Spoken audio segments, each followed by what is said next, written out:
flowers bloom in spring. Tell me who gives the air that you breathe. Ooh.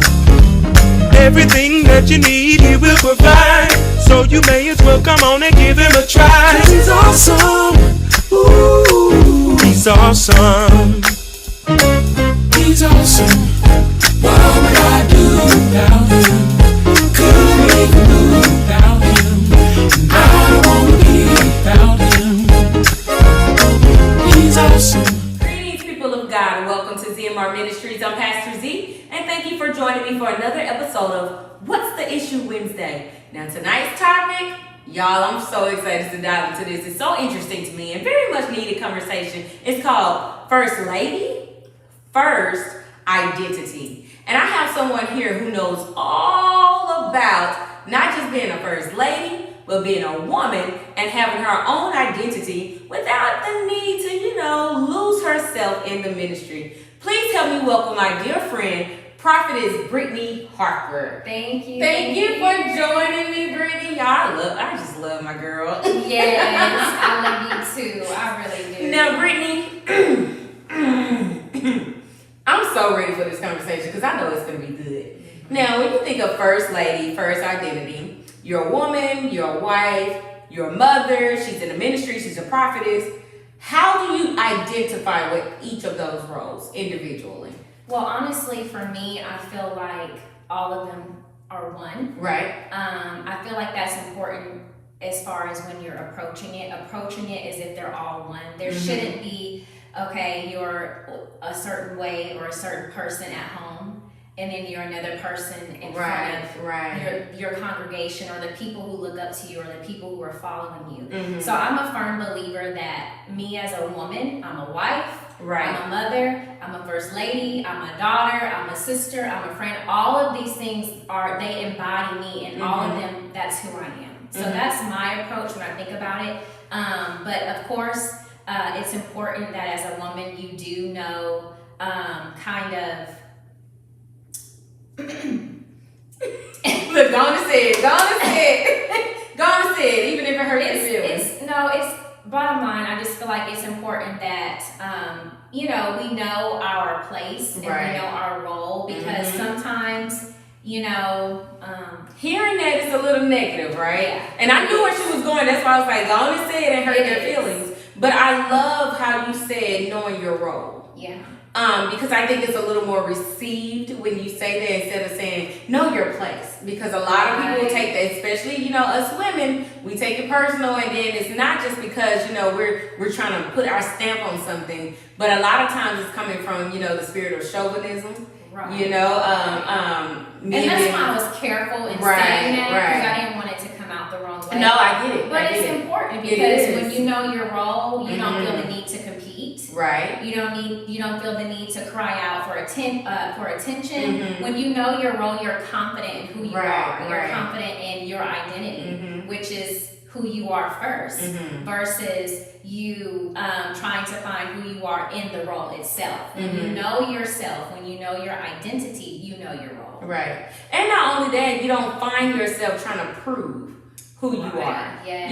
Because you're comfortable in where you stand. Yes. You know who you are. You don't have to be loud with it. Because most of the time you see a lot of women, especially first ladies, either they're very quiet and submissive and you don't hear anything from them. Right. And just because they're quiet doesn't mean weakness. Yeah. It's just that they're comfortable where they are. They understand their power, and their power doesn't mean loudness. Exactly. Exactly. Now, how important is individual identity, especially when you're in ministry? To me, it's like very important. Right. It's like who I am. You know what I mean? It's all about me being true to who I am, to what I know God has put in me to do, my purpose. I feel like, when you're true to that, everything, God is going to align everything that you need to flourish, to grow. Right. And, I have to say that I'm tremendously blessed, with my husband. He's like my biggest supporter. He's my biggest cheerleader. He's always been. Now, we've grown to that. There has been, sometimes where, because I'm very strong-willed. Right. So is he. And so I'm not easily influenced. I'm not easily, I'm all about like this is what I know God called me to do. This is what I know He's saying to me, and I just have to be truthful and firm in what I know, you know, and what I'm hearing. So it was, you know, it was a little. We had some rough patches just because, you know, I'm passionate about, you know, the voice of God, right? And obeying the voice of God. So I say that to say that. What was the question? Where I was saying how important was identity, but I mean, you answered it, but I just want to piggyback off of something you said because you were saying, you know, how it was rough in the beginning, and you guys have grown to that. Yeah. Now, I know a lot of times, especially in the church, submission when it comes to marriage is huge.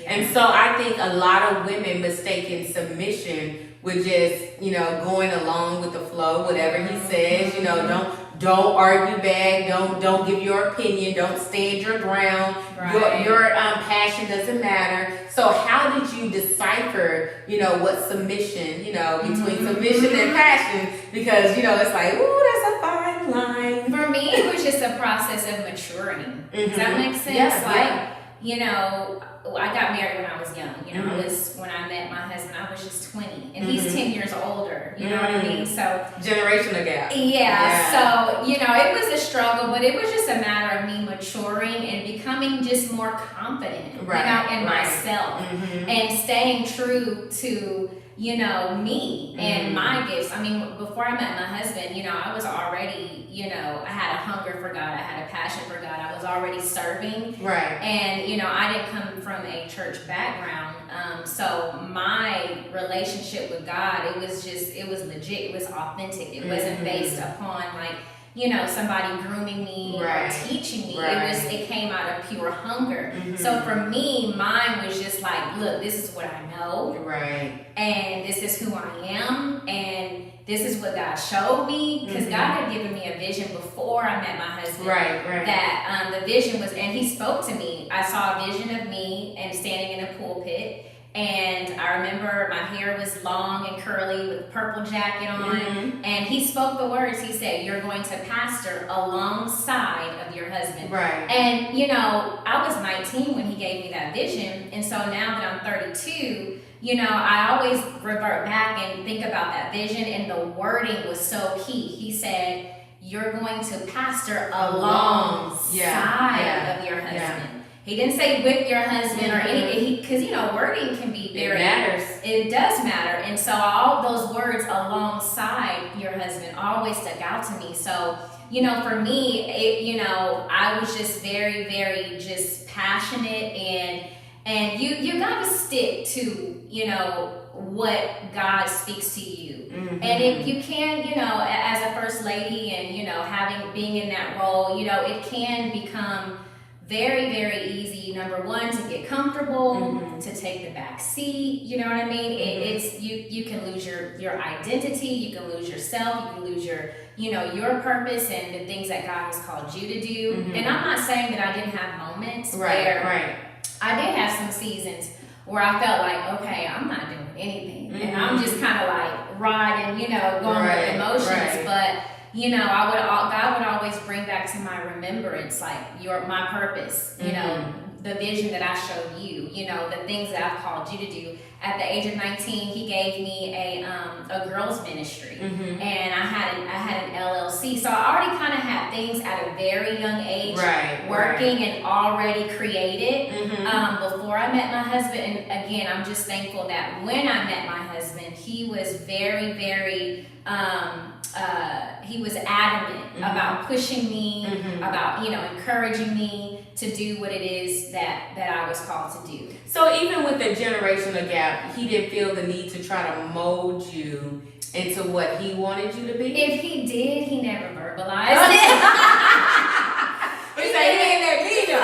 He never let me know, but it's like he didn't really have to verbalize it because I told you the story before. When I first met him, my husband, I didn't really, and this, I know he don't see this, but it's between us right here. I love you, but he knows the story. But when I first met my husband, I didn't see him like that. Like, I honestly just saw him as like a friend and, when I first met him, I approached him, or I think I called him because we exchanged numbers, right? And Here I you called go, him, y'all. and I was like, look, go on and spit the game. Come on. look, I called him, but legit, it was something about him, right? Mm-hmm. And because I was 20 when I met him, and so it was just something. I was real young, hungry in the Lord, but it was just something about him. I knew that he had a depth in him, like a spiritual depth, and there was a wisdom. And I called him and I said, can you be my mentor?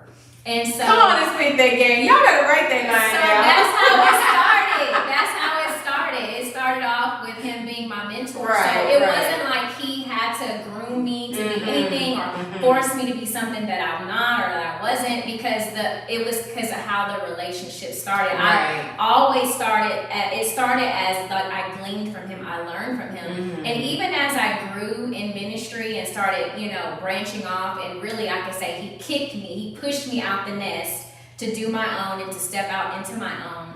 I always honor him and respect that.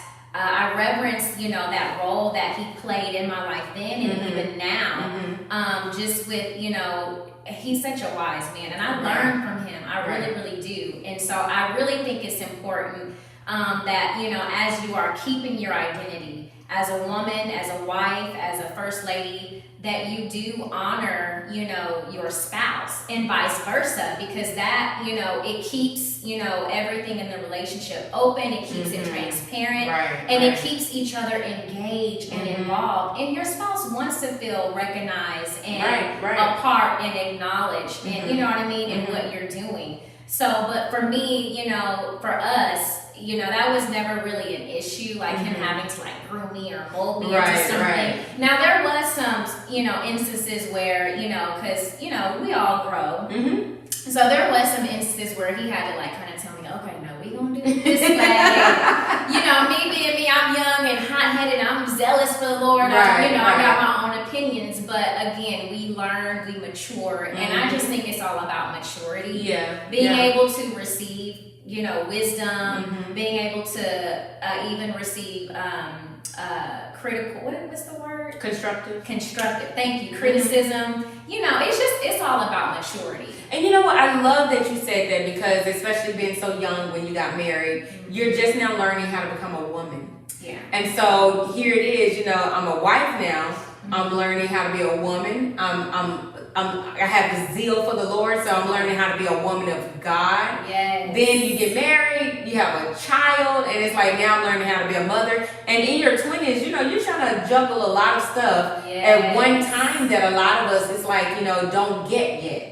And so it's like, when you think about the maturity part of it, it's like you were maturing in so many other areas that it was like, okay, how do I balance all of this? Did you ever at any moment feel the pressure to sacrifice your identity for the ministry or for your husband at any point in time? I don't know if I would use the word sacrifice. I would kind of use the word maybe overwhelmed. There were many moments where I just really felt overwhelmed.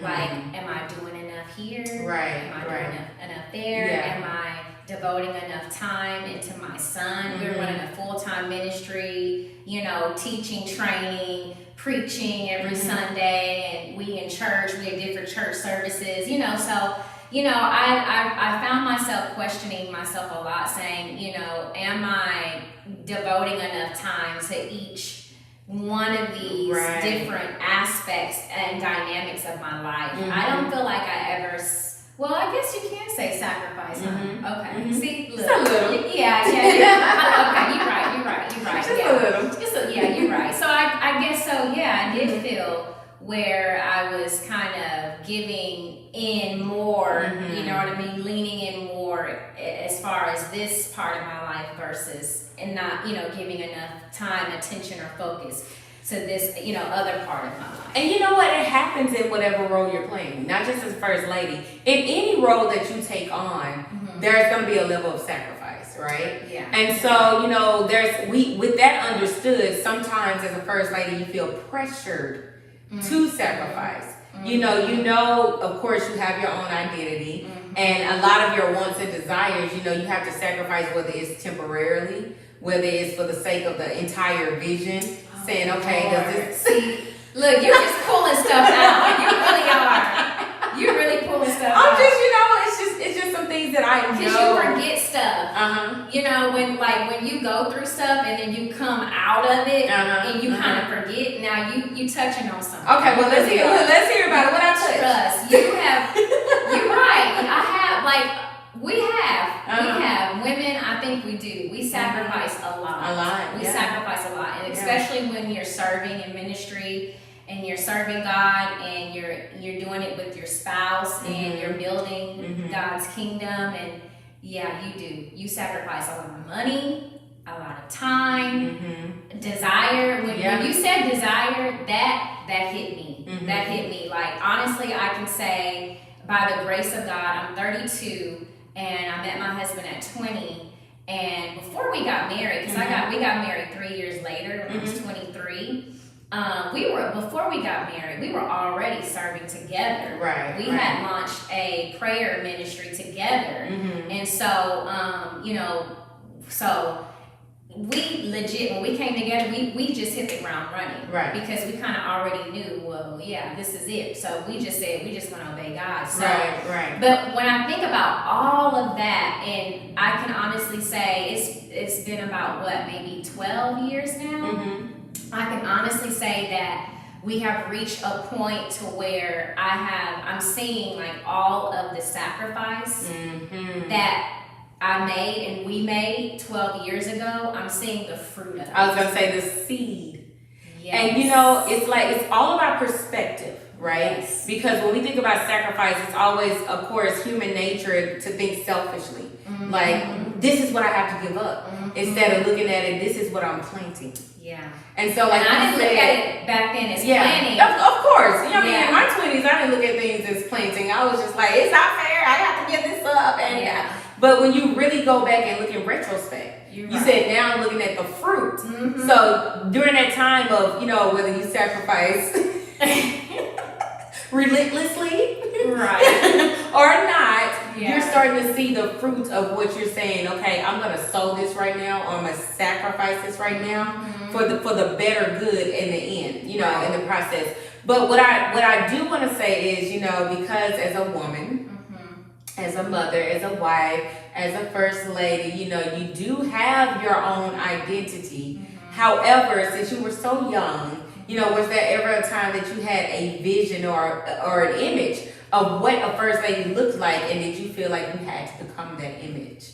Honestly, no. I never had, I guess, and maybe that stems from because I didn't grow up in church. Yeah, she was. So I never had like a first lady to like admire or like idolize growing up. Right. I was gonna say she was kind of lucky. I hesitated. It was like, let me not say that she lucky she didn't grow up in church. What I mean by that is, you weren't contaminated with a lot of things. Yeah. A lot of tradition, a lot of religiosity, a lot of, the things we put on ourselves, and what a first lady is supposed to look like, how she's supposed to dress, how she's supposed to carry herself. You go sit in a cute little corner. And I think that's why it was so easy for me to just be me and stay true to me and to what I know God spoke to me and put in me. Now, I will say at the age of 19, I did join a church all on my own, and I immediately became the armor bearer to the first lady.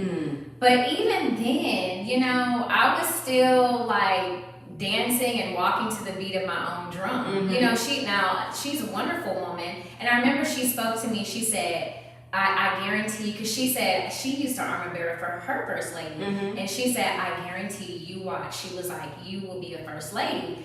And I just said, oh, okay. That wasn't like a desire. All I know is I was called of God, and I was called to be great in God, and I was called to do something for God, but I didn't put it in the aspect of being a first lady. Because some people are armor bearers to first lady because they trying to get seen. They like pass that mantle because they hear a first lady say, watch, you're gonna be a first lady. That's a hika mahaya. They're gonna be shouting you like that becomes like an ambition. Right. But see, for me, I didn't really know what a first lady was.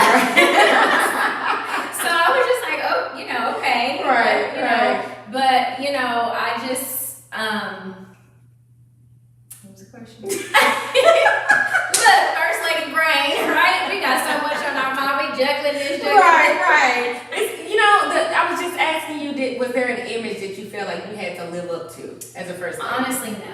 No. I mean, the only, I guess, image that I did have was, again, when I joined the church. And then, of course, being with my husband, he would expose me to different spiritual elements. And at the time, the different spiritual elements, all of the first ladies were like really seasoned and kind of like up in age. That's a nice way to put it. They was old. Yeah, they was, and I'm like 23, 24. Right. So, I just, not that I didn't look up to them or see wisdom or anything. It was just, I was my own image. Yeah. You get what I'm saying? Yeah. And you know what? And I think that's the way God wants us to be. He never intended for us to be in the perfect image of somebody else.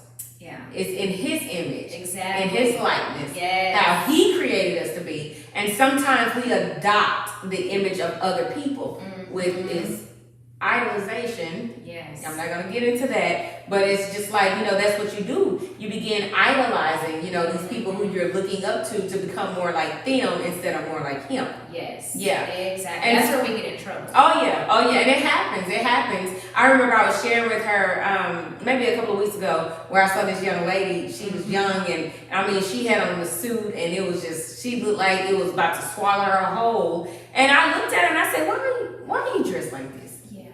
And she was like, well, this. In other words, I didn't care about nothing she was saying. That's how I heard it. Right. And so when I started looking around, I looked in the pews.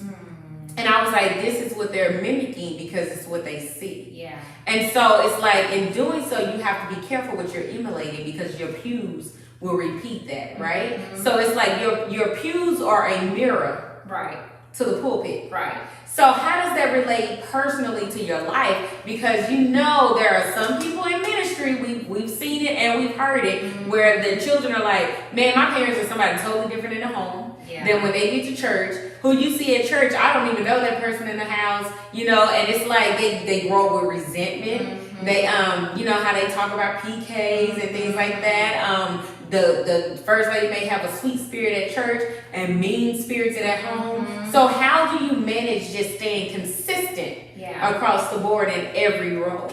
Honestly, it's all about my personal relationship. Right. You get what I'm saying? With God. My personal relationship is what sustains me through everything. Right. Through motherhood, through wifehood, through, my different leadership roles at work. My personal relationship with God, that's all I need. And when you have like an intimate, you know what I mean? A real and intimate one-on-one type of deal with God, that's gonna show. That's gonna show. And it's all about your foundation. You can't have cracks in your foundation. That's so good. Because if you have cracks in your foundation, those cracks are going to show, and then eventually the whole house is going to come crumbling down in front of everybody.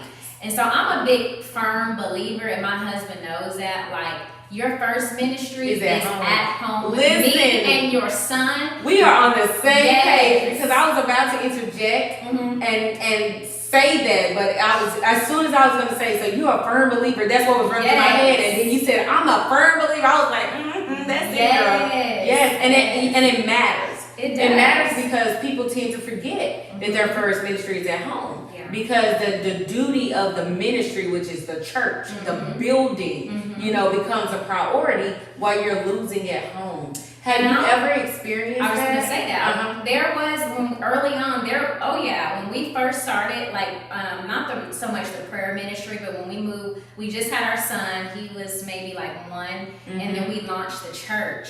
And when we launched the church, and we were still early in our marriage because our son, he was a honeymoon baby. So literally a year after marriage, our wedding, we were having a baby.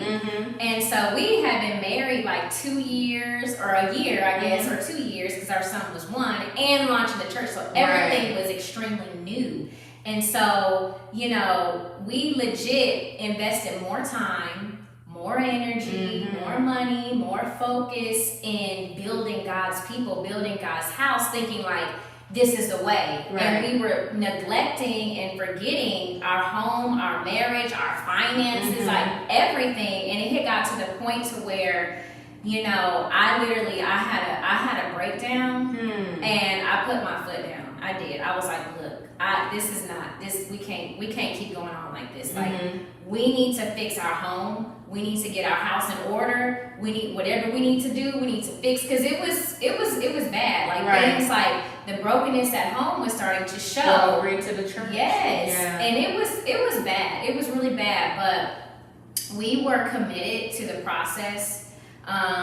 Number one, we were honest. We had to be honest. And through that honesty, we committed to the process, and we committed and submitted to the process, to one another, even to those key seasoned voices that God had put in our lives to help us through and pray us through and mentor us through, and through that process of really, really kind of like shifting our focus and understanding that the foundation of your home is the foundation for everything. Right. It's going to be the foundation for your work life, for ministry life, for everything. The foundation of your home, it has to be solid, because if it's not, it's going to start spilling over into every aspect of your life. So we did. We learned a big lesson in that, and so now we know that this home, this right here, this got to be solid. This has to be solid. Yeah, and you know what? Y'all learned it early. Yeah. And the problem is, a lot of people don't catch it early. And what repeats. Right. Yeah. And what happens is, you'll build this great ministry on a broken foundation. And then that's when, things where resentment comes in, the you don't fulfill me anymore. I feel empty. And then, that's when the fall begins to happen. Yeah. And so you see these great ministry, these great leaders, coming out in scandalous things, and it's because the foundation is so shaky. Yeah.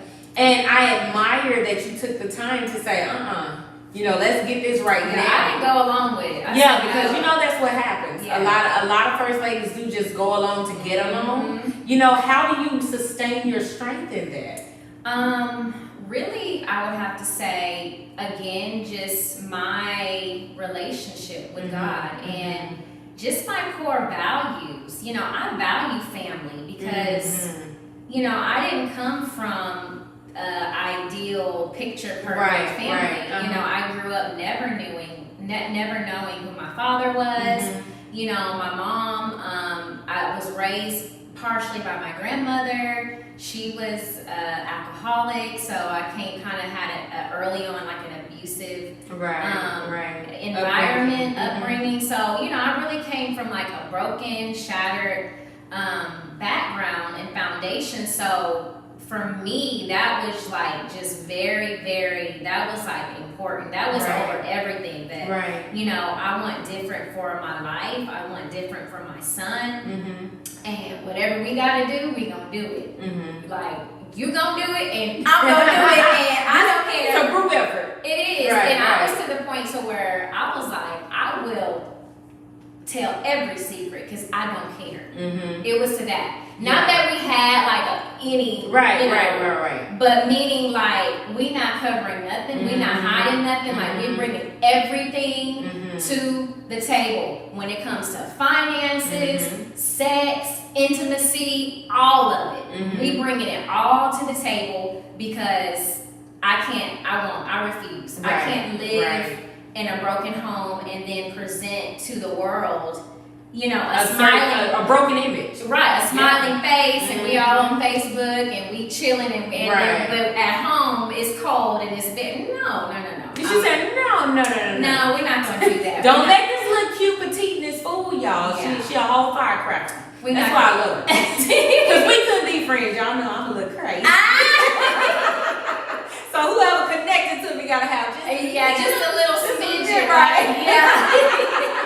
So what I'm hearing though is, when you talk about we committed to the process, we submitted to the process. How important, is it to have a spouse that pushes you, that encourages you, that speaks life into you, that says, hey, I don't want you to find your identity in me. Yeah. I don't want you to just be the cute first lady in the corner. I want you to have your own thing going. How important is that, and how has that helped you?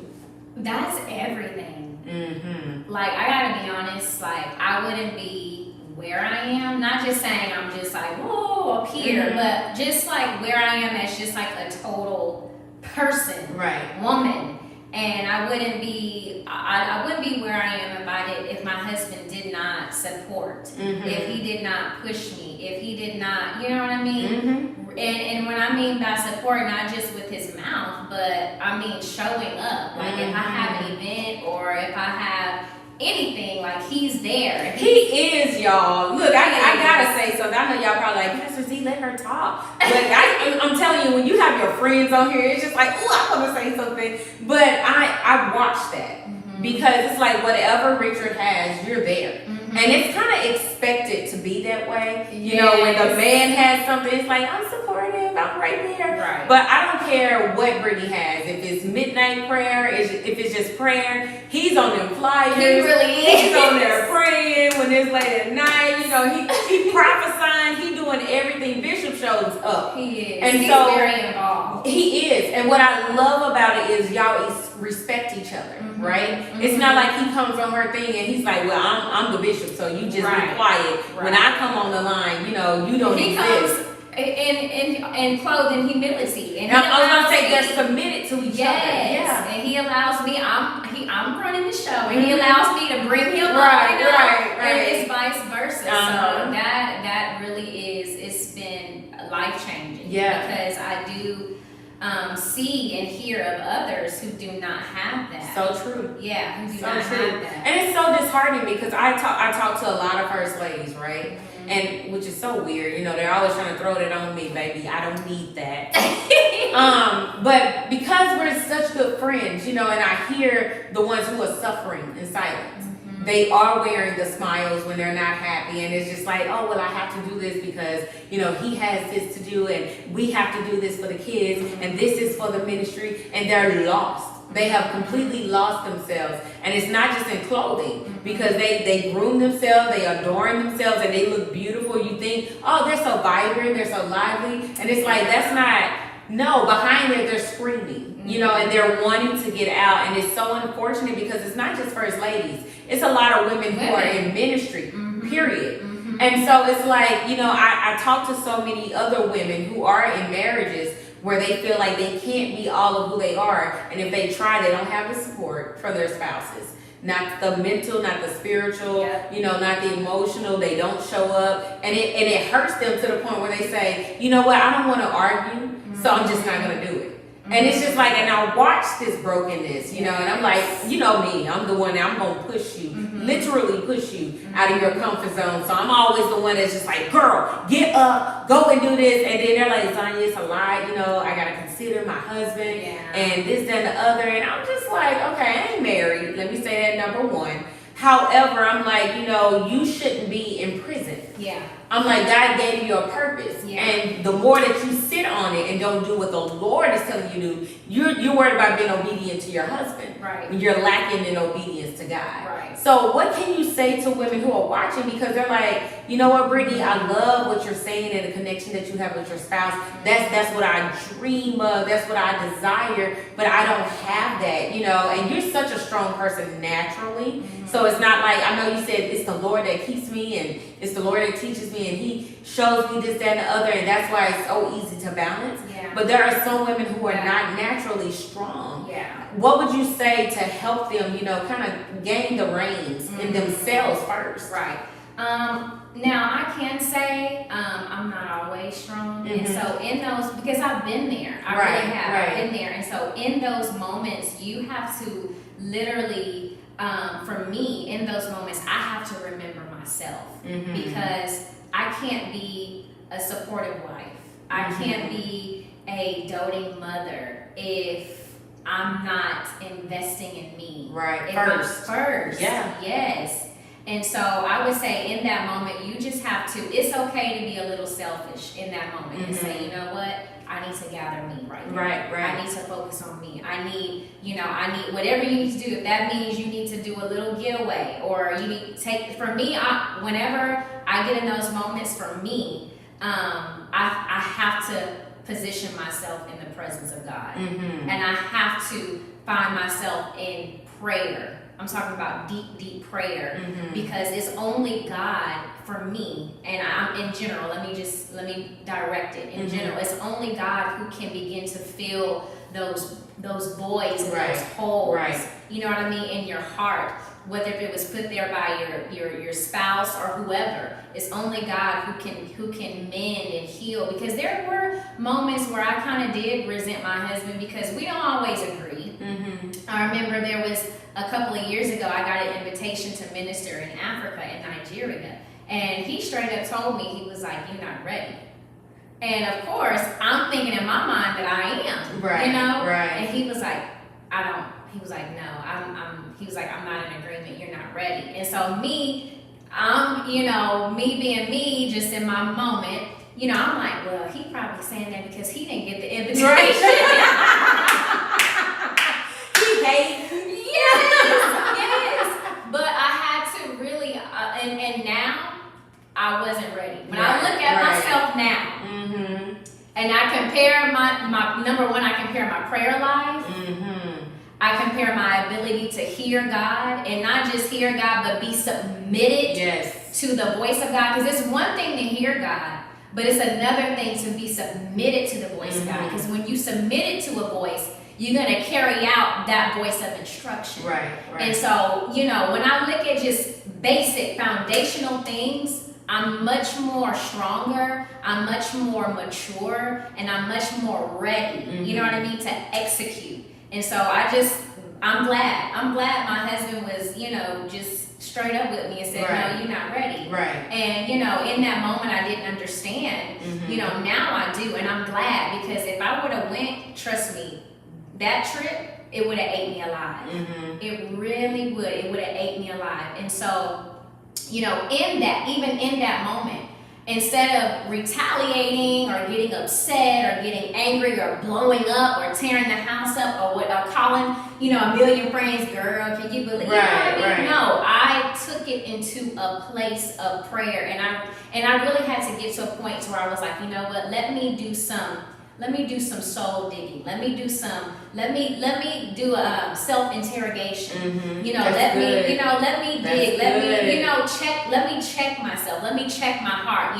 Maybe what he says does have some substance or validity, or let me just, I always take everything, and you have your moments, but I always try to make sure that I take everything with grace and with humility. And so, I would just say, if you find yourself in a situation, in a relationship or a marriage where your partner or your significant other isn't as supportive, and you feel frustrated, you feel locked in, take that into a place of deep prayer. Take it into, and I know it sounds cliche, but I'm telling you what's worked for me out of experience. Take it into a place of prayer. Begin to pray concerning the situation. And the thing about it is, every time you go into the presence of the Lord, He's going to speak. Right. He's going to reveal. He's going to show you. And, He may show you.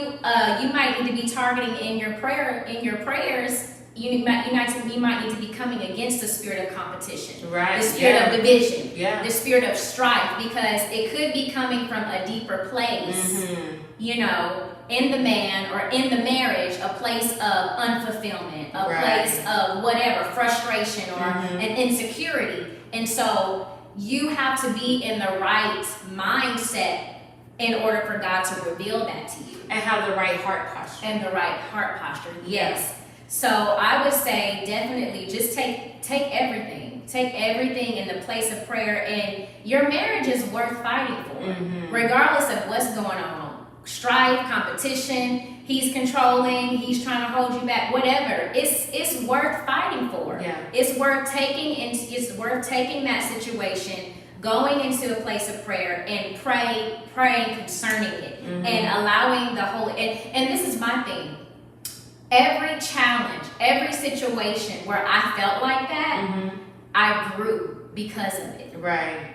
I grew. God used that for me to take it into a place of prayer where God would literally take me step by step on how to pray concerning it. And I grew in my spiritual gift. I grew in the level of prophecy, all through just different things that happened in my marriage, different things that, my husband was doing that I disapproved of. I would literally take those things in my place of prayer, and God would literally walk me through how to pray it out, how to pray it through. Praying until I literally saw a change, a shift, or some things broke.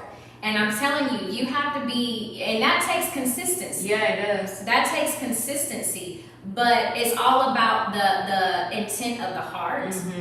It's all about like you said, the heart posture. It's about the intent of the heart. God wants a pure heart. Oh yeah. And so if you take things like that with a pure heart concerning your marriage, concerning not to be vindictive, not to try to get back at your husband, not to try to, prove anything, but just take it in prayer and with a pure heart, and God He will walk you through it, and He will do it. He'll make it, like the Bible says, He'll make every crooked path straight. He will. Well, yeah. Amen. Yeah. So, Brittney, is there ever a time that, I was going to say one crown, which, that's how I look at it with each role, you have to wear this crown, this hat, right? Yeah. Is there ever a time where one outweighs the other? And if that ever happens, how do you get it back balanced? How do you manage that? Oh yeah, that comes with the territory. You know what I mean? That happens all the time till this day. I still have to we pastor, and we each have our own separate ministries, and we have our son, and then I still work a full-time job. You know what I mean? So we got a lot going on. There'd be days where we're all in the house together, but we're like ships in the night. Like he's upstairs on this Zoom call, I'm downstairs on my work call, then 7 p.m. will roll around and I'm upstairs in the prayer room, and he's downstairs, cooking dinner and for Carrington. So it's, it comes with the territory, definitely, but I used to be against this, but now that God has expanded me and maturing now I just be like, hey, sweetie, like if he's coming downstairs and I'm going upstairs, I'll stop him, I'll tap him, I'll say, hey, sweetie, we've been real busy today, and I really wanted just some alone time with you. So later, after we put Carrington to bed, no phones, let's just me and you. Right. So I'll learn to schedule time. I'll learn to initiate, because women, I learned as a woman, I used to have the mindset I shouldn't have to initiate anything. I'm not scheduling anything. Right. I'm number one. Exactly. Yeah. But as I'm maturing and I'm juggling a lot, like God is putting things on my plate. I have different assignments that I'm doing. I'm like, okay, now I kind of understand. Right. Like I still have to put in work in my marriage. It's not about him pursuing me, and I have to put in work as well. Right. And so it's okay. I'll give him a little reminder, like, hey, sweetie, we've been real busy this past week. We really hadn't had any alone time just to talk, just to be me and you. So I'm like, hey, tonight, let's no phones, put Karen to sleep, and we'll just sit and talk. So, you have to remember to do that when you become so busy. So busy. And I was going to say, I know a lot of other couples who do schedule time, but it's usually the wife because the husband is so busy. And so is it something that you came to accept once you start launching your own stuff? Because, eventually you branched off and started, y'all have the church, he has his ministry, of course y'all have your marriage, you have a baby, or Kirsten's not a baby, but he is a baby. He's a baby. But you know what I mean. Yeah. He's a little baby to us. But, did it take that to have an aha moment like, oh, well, now I see why other women schedule time? It really did. Maturing. Yes. That's it. Yeah. It really did. Because, in the beginning, I was only first lady. Right. That was it. I wasn't Prophetess Brittney yet. You know what I mean? You didn't have the prayer ministry. I didn't have the prayer ministry yet, and all the other things. I wasn't being called to minister or to travel here or to get on this conference call. You know, I didn't have a schedule. Really, my schedule was, you know, Carrington and my husband. That was my schedule.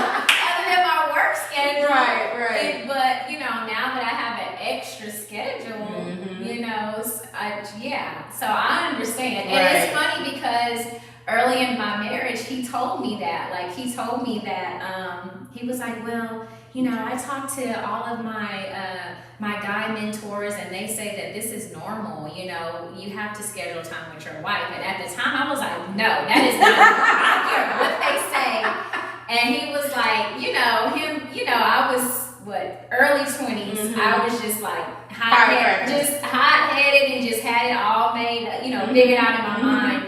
But now I'm just like, oh yeah, that's true. Like you have to still put in effort, because if not, it just becomes mundane. You're just going through the motions, and then before you know it, you don't even know who your spouse is. I remember we have a friend couple in ministry. They have a pretty good church, a successful church, and I remember we were talking to them one day after service, and she was like, we're taking she said, we just came back from a much needed vacation. And she was like, and we've been so busy. She was like, we literally did not talk on our vacation.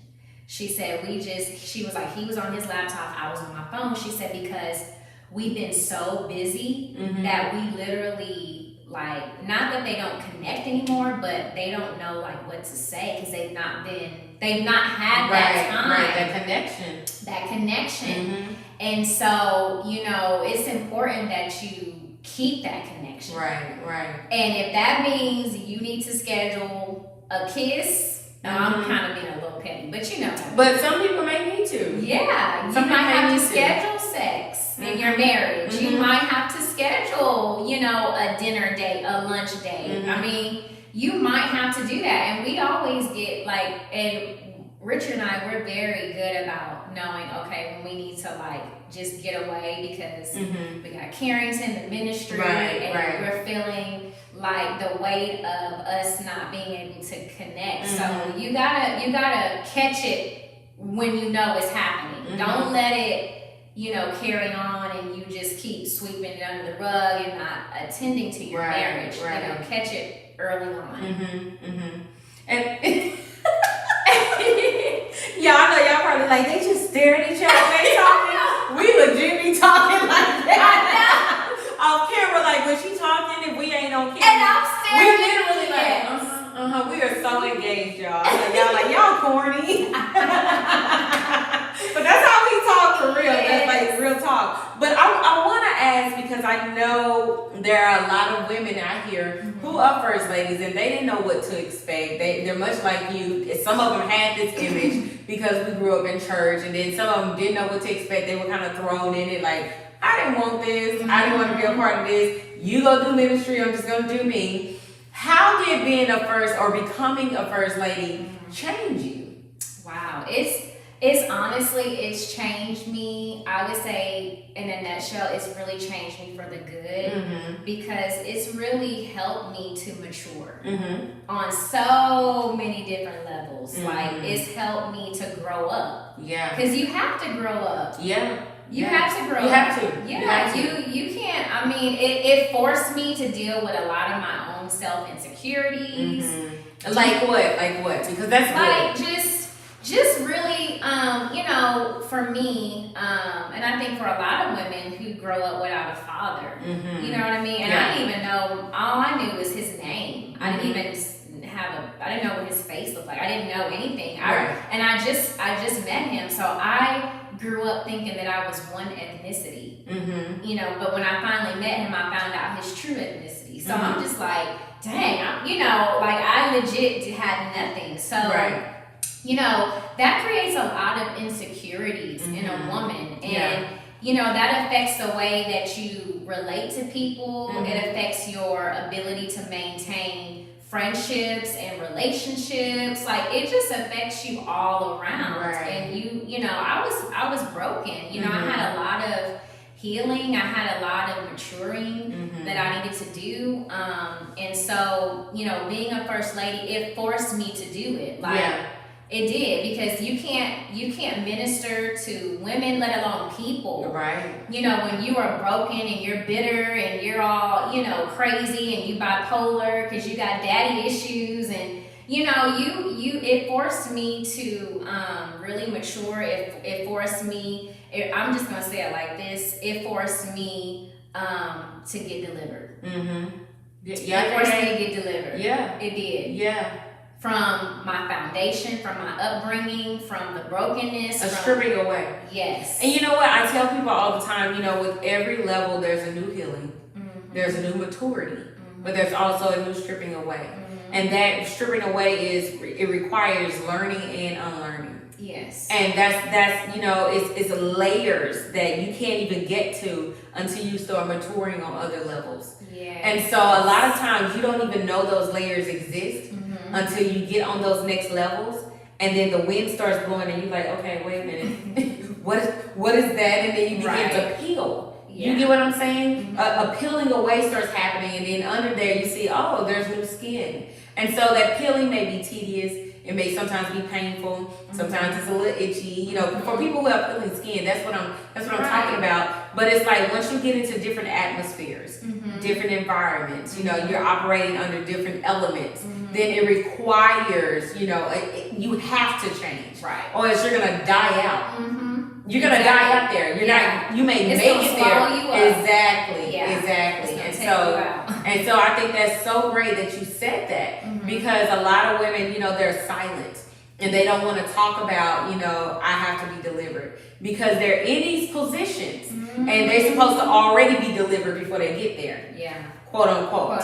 You see what I'm saying? Right. And so it's like they're embarrassed by it. They don't want to talk about it, and they have to put on. Yeah. And before you know it, they're constantly putting on, and they're going undealt with. Undealt with. I'm a firm believer, like wholeheartedly, in deliverance. You know, I was birthed. My spiritual mom is heavy deliverance, so she birthed me. You know, literally out of her spiritual womb, and deliverance. You know, Richard and our marriage was birthed out of deliverance. Before we got married, we went through 6 months of deliverance counseling, and continued even up until, you know, now. We continued, we stay committed and submitted and accountable to the process of deliverance. But that's key. Like that is key. If you want to lead or in anything, like you have to, like the deliverance has to be your foundation. Right. And you know what, being not just a first lady, but just a woman, there are so many facets to it. Oh yeah. But you know, being a first lady, you take on all of that. Plus if you're a mom, you know, plus if you're a career woman, plus if you're an entrepreneur, plus if you have your own ministry, you have all of these things that you have to consider. Now, you know, and then that's not even the warfare that comes with it. We haven't even touched on that. What is the warfare that comes with being a first lady, before I get to the last question? Because this last question, I'm burning the ass, but you know, I want to talk about that first. Yeah. You said, what is the warfare? Yeah. How do I even put that? Right. You know, like, let's see. When you say, what's not the warfare? Right. Thank you. That's the real question. I'm just saying. That's the question and the answer. Right. Okay? What is not the warfare? For real. Like, for real. Yeah, definitely. I mean, I don't even know where to begin, because that would literally be a whole nother segment. But the warfare is real. Right. It's real. And I like that you, the topic is First Lady, First Identity, because really all the warfare is coming after your identity. That's really the warfare. The crux of it is the warfare is your identity. And it's an outward war and it's an inward war. Yes, it is. Yeah. And for me, I think what can be more detrimental is the inward warfare. The inward warfare. Absolutely. So, yeah, that's the answer. It's outward and inward. Yeah. And you know what? When you think about, you know, being a first lady and how you're having to push your husband and support him, you know, people always think, oh, the man is so empowered. When it's like, no, it's those prayers that's holding him up. it's your time of pacing the floor, been up in the midnight hour when he's sleeping, or he's on the road ministering, or he's up just in a pulpit, and you're spotting things that he can't see. You know, all of that covering. You know, we always think it's the man that covers us, and it's like, no, we do a lot of covering that a lot of women don't know about. And so they look at the glitz and the glamour that comes with being a first lady. You know, they get to be introduced, they can sit on the front row, they get to, you know, chill with other first ladies, they wear the nice hats and things like that I'm just like, y'all corny. I'm like, you know, it's like people want it for the wrong reasons, is what I'm saying. No disrespect, first ladies, because I got some really cool friends who are first ladies. But you know, you that's all they fantasize about, you know. And so it brings me to my last question that I have been burning, because I hear this all the time. What would you say to women who are aspiring first ladies?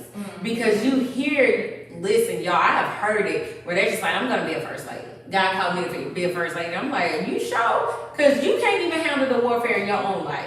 You sit up here falling out about this. You crying because somebody told you were that. You don't even have your own identity now. And then you're thinking you're going to be linked up with, you know, a man of God who is fighting his own demons that he ain't even dealing with. Now you got to bring your demons and his demons, and then they got they demons in the church. And it's like you're fighting so much.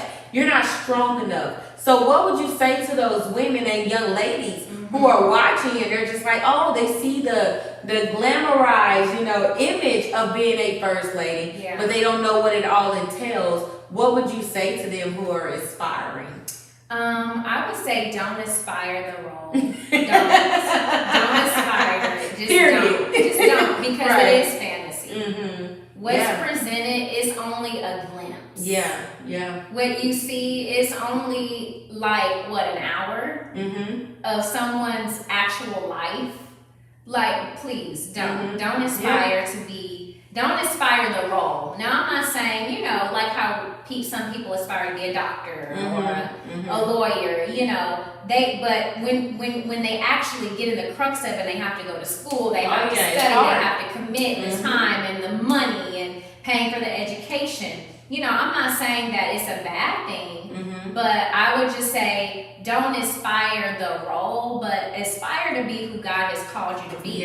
Because if God called you to be a doctor, guess what? God's going to give you the grace to carry out.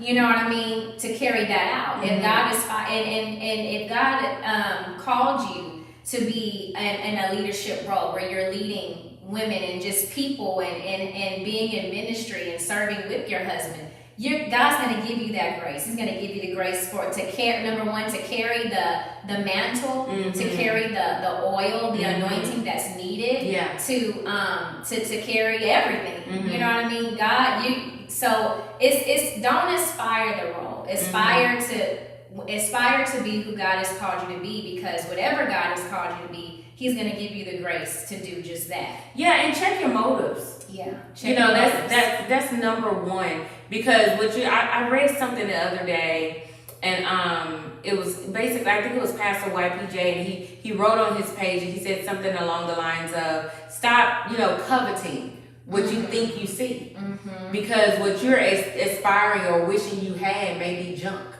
And so now you spent all your time, not calling no first ladies junk, but what I'm saying is you're spending all your time glamorizing and fantasizing about a role, and you may get right in it, and it will swallow you up because you're not equipped to deal with it. You don't have the tools to deal with it. You're not delivered. You know, you don't have the power. You haven't been processed enough. You know, and you're not prepared for that. All you see is the nice suits. And all you see, like Brittney said, you know, is that 1 hour of what you're expecting it to be. And then you get in this position and you're like, you're trying to run. And that's what I mean by God will give you the grace. Because not saying you have to have it all ready together, because I certainly didn't. I had to grow up and be processed and be mature and had to go through many times of deliverance and, you know, all of that. But God graced me. You know what I'm saying? He gave me the grace. He gave me the wiggle room. He gave me, you know, everything that I needed. I was equipped to walk that journey, to walk that process. You know, so we all have our own individual calls. Right, Like, you know, your call, I may not be, I don't have that grace. I may not have that equipment, you know what I mean, to do what God has called you to do. Right, you know, right. you have to be true to your call, be true to your identity in God. You know what I mean? That's really what you need to be seeking. Yeah. And somewhere in that, if God shows you that you're going to marry a pastor or a bishop or someone in the fivefold, and you guys launch, you know, a ministry, then so be it. But seek your identity in God. Oh, when she said that, my chest cringed. Which part? The part where she was like, if God told you gonna marry a bishop or a pastor, I'm like, no. So what would you say to the ladies who are watching, who are first ladies, or not even just first ladies, but they are in ministry, who are coupled, you know, with spouses that support them, that don't support them, you know, that push them, that don't push them? What is the importance at the end of the day of having your identity first, and what would you say to those who are struggling in the area of gaining their own identity? Your identity makes all the difference.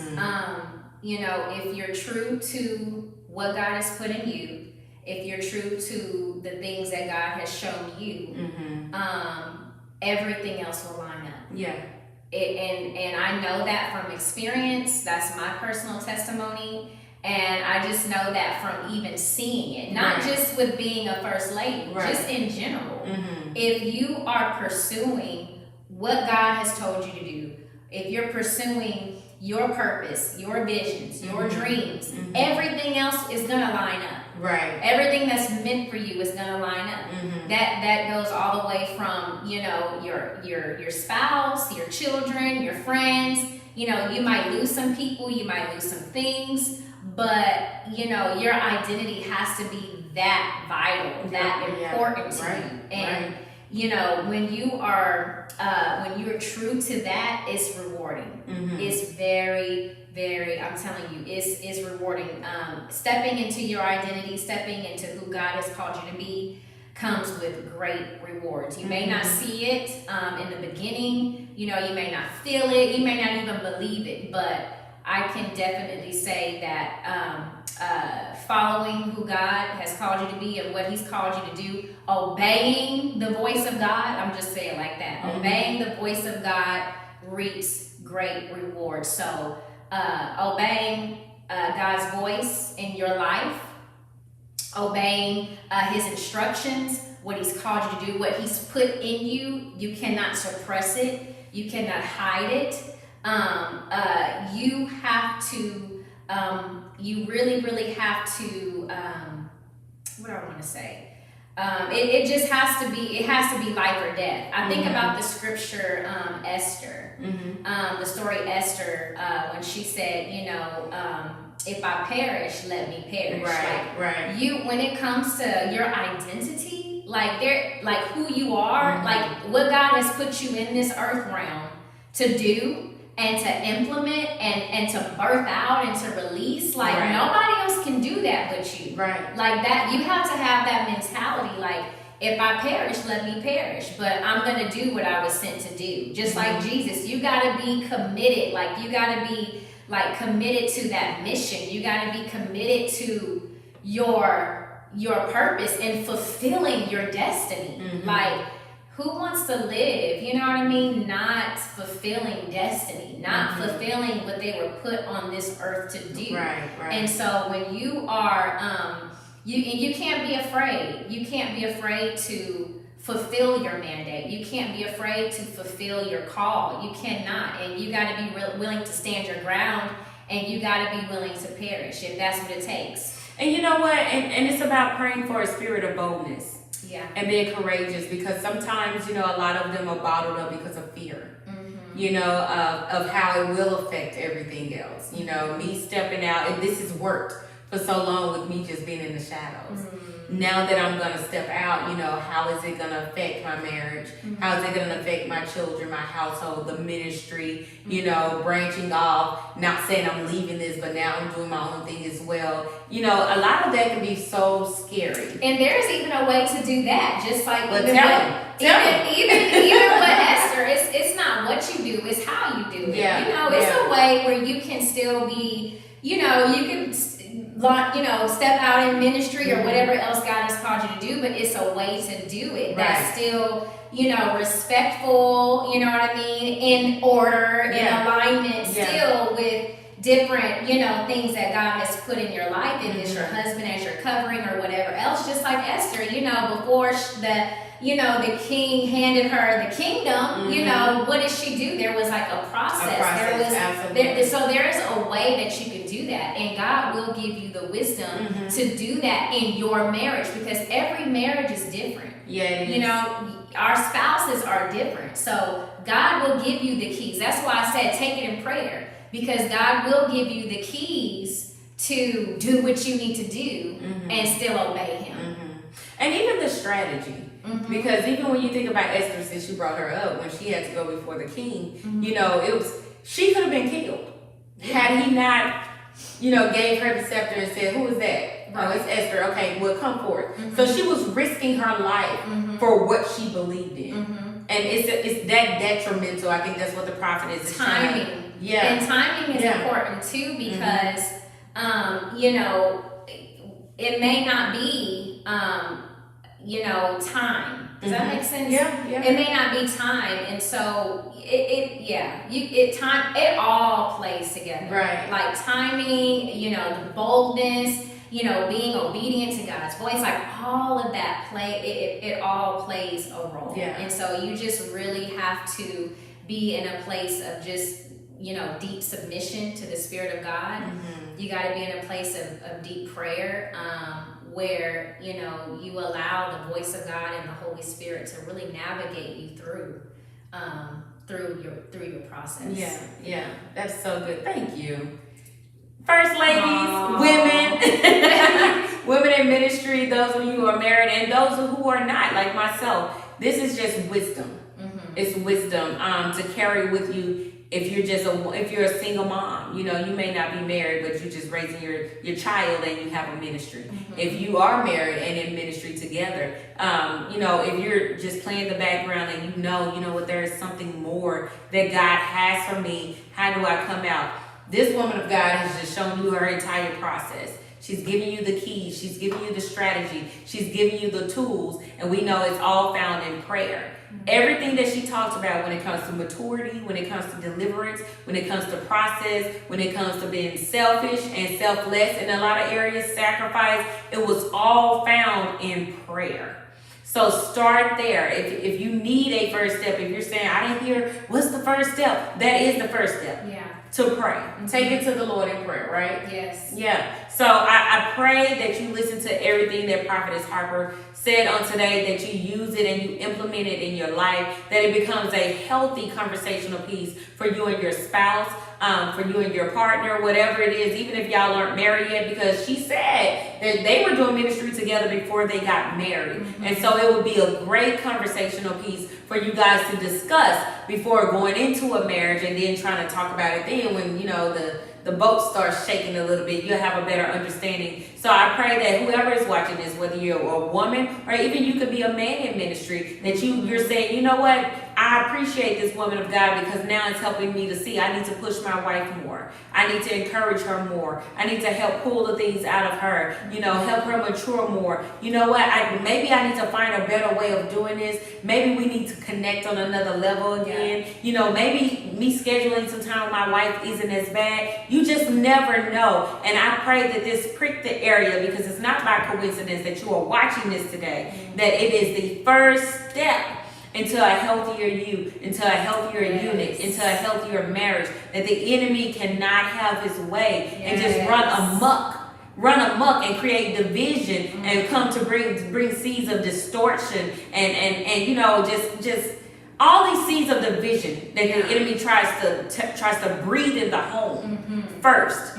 If you think about it, if there's chaos in the ministry, there's usually chaos in the home. Yeah.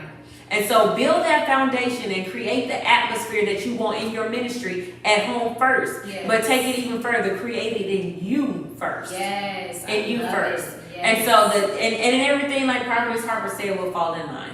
So I thank y'all for joining us. Thank you once again to my dear friend Brittney for being here to talk about, what is it? First Lady? First Identity. Listen. Yeah. Thank you for joining us for another episode of What's the Issue Wednesday. Listen, next week is another fresh topic with fresh guests. I'm so excited. I know I say that every week. Y'all like, Pastor Z, you excited every week? It's because I am. No, I am excited. Tomorrow is Thursday, so we're going to be walking the word with Pastor Z. We got some fresh revelation and a rhema word from God. So come on together. We're going to feast and we're going to hear what thus said the Lord. Thank you once again for joining me tonight. You guys have a blessed night. See you tomorrow.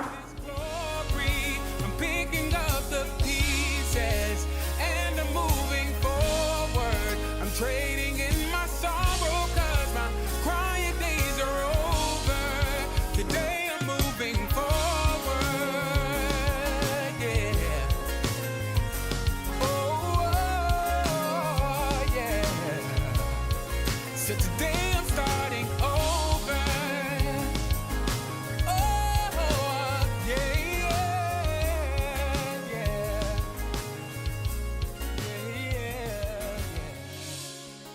Because of the blood.